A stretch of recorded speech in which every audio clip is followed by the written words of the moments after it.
Well, the Diocese of Detroit has released new policies relating to gender identity, and some trans advocates aren't happy about it. And the policies are guidelines for parishes and schools in the diocese.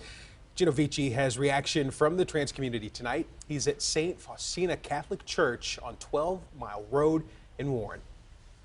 Now, at the heart of this letter released by the diocese is how to deal with gender identity, whether it's in the community, in the schools, or in the churches. But some trans advocates say these new policies released by the diocese are a threat to the livelihood of trans kids. The actual term is transgender.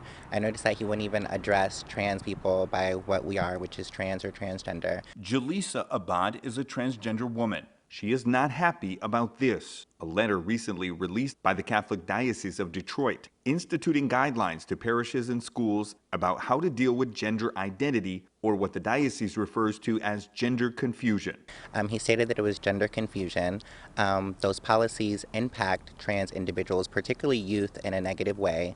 All of our work dealing with young people, we will treat them with compassion, but treat them according to their God-given gender. This is Archbishop Alan Vigneron during his podcast explaining why the diocese chose to address gender identity right now. There's a great difficulty for those who are experiencing confusion about their gender identity. It's something very personal, very, very significant.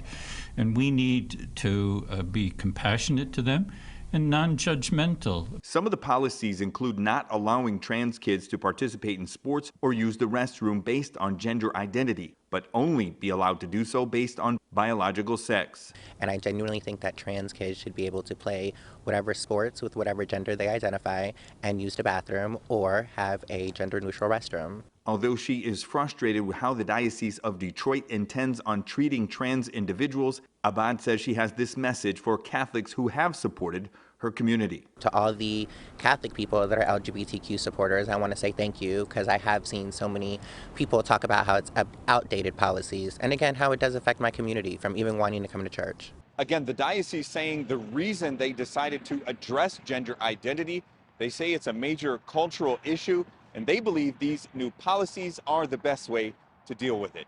In Warren, Gino Vici, CBS News, Detroit.